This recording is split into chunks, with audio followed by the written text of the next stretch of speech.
membahas tentang bagaimana caranya menjaga organ XX dan XY kita. Nah, kenapa disebutkan organ XX atau XY? Karena memang secara umum di tubuh manusia itu terdiri dari dua kromosom atau dua pembentukan sel. Ada kromosom X dan kromosom Y. Nah, kromosom X ini identik dengan perempuan dan kromosom Y identik dengan laki-laki. Secara utuh bisa kita sebut juga pada perempuan kromosomnya terdiri dari dua tipe XX. Pada laki-laki XY. Untuk mempersingkat itu kita sebut X identik dengan perempuan, Y identik dengan laki-laki. Kita bahas tentang bagaimana caranya menjaga organ XY kita. Ini kita bicara lebih ke laki-laki dulu.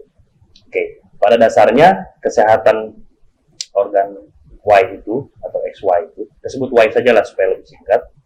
Pada dasarnya itu sangat penting untuk kita jaga betul kesehatannya, karena itu juga sangat mempengaruhi performa, mempengaruhi kesehatan kita secara umum. Oleh sebab itu, karena pentingnya organ Y ini, ada beberapa penyebutan. Salah satunya yang paling populer adalah organ vital. Nah, ketika disebut organ vital, berarti memang dia mempunyai sisi yang sangat penting untuk dijaga, termasuk kesehatannya. Nah, cara yang paling umum untuk menjaga kesehatan organ Y kita adalah dengan kita berolahraga, meningkatkan aktivitas fisik, sehingga metabolisme kita berjalan lancar, pasokan darah, aliran darah menuju ke organ Y tadi akan lebih maksimal, sehingga fungsinya juga akan lebih optimal lagi. Nah, banyak sekali hal-hal yang memang dilakukan orang untuk berolahraga, untuk meningkatkan performa di organ Y itu tadi. Cuman memang yang harus diperhatikan adalah jangan sampai kita berolahraga melebihi batas kemampuan kita sendiri atau overtraining, yang nanti malah justru akan merusak metabolisme dan aliran darah ke organ Y itu tersebut. Yang dilakukan adalah salah satunya berolahraga secara teratur supaya meningkatkan aliran darah ke organ Y tersebut. Nah, organ Y ini sangat penting sekali untuk dijaga kesehatannya, karena ini akan menentukan bagaimana performa seorang laki-laki ketika melakukan hubungan dan bagaimana nanti hubungannya dengan reproduksi.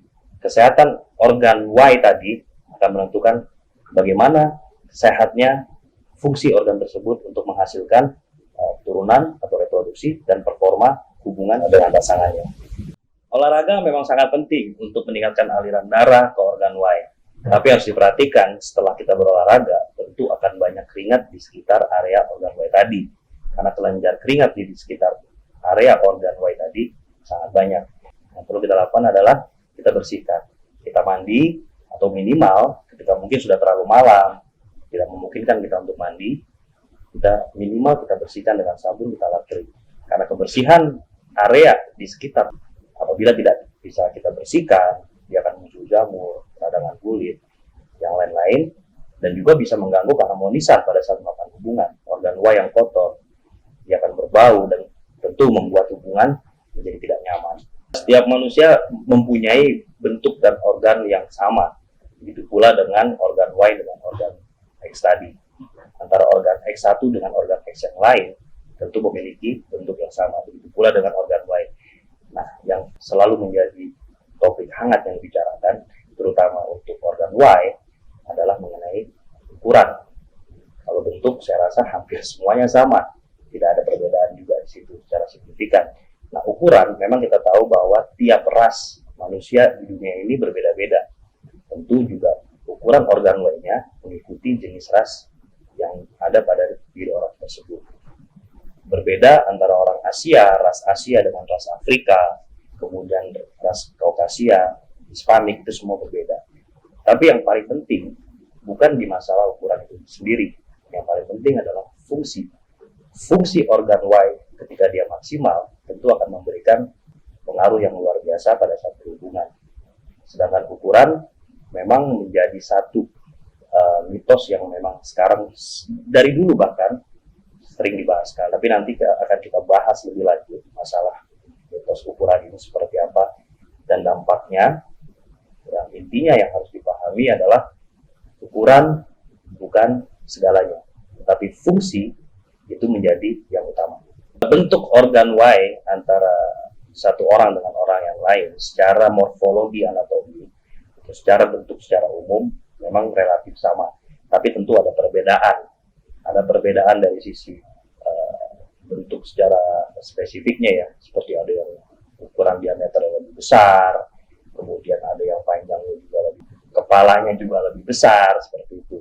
Tapi itu semua bukan sesuatu yang harus dikhawatirkan, dan itu memang mungkin bagi sebagian orang melihat organ Y-nya sendiri itu seperti keanehan. Tapi itu sesuatu yang normal.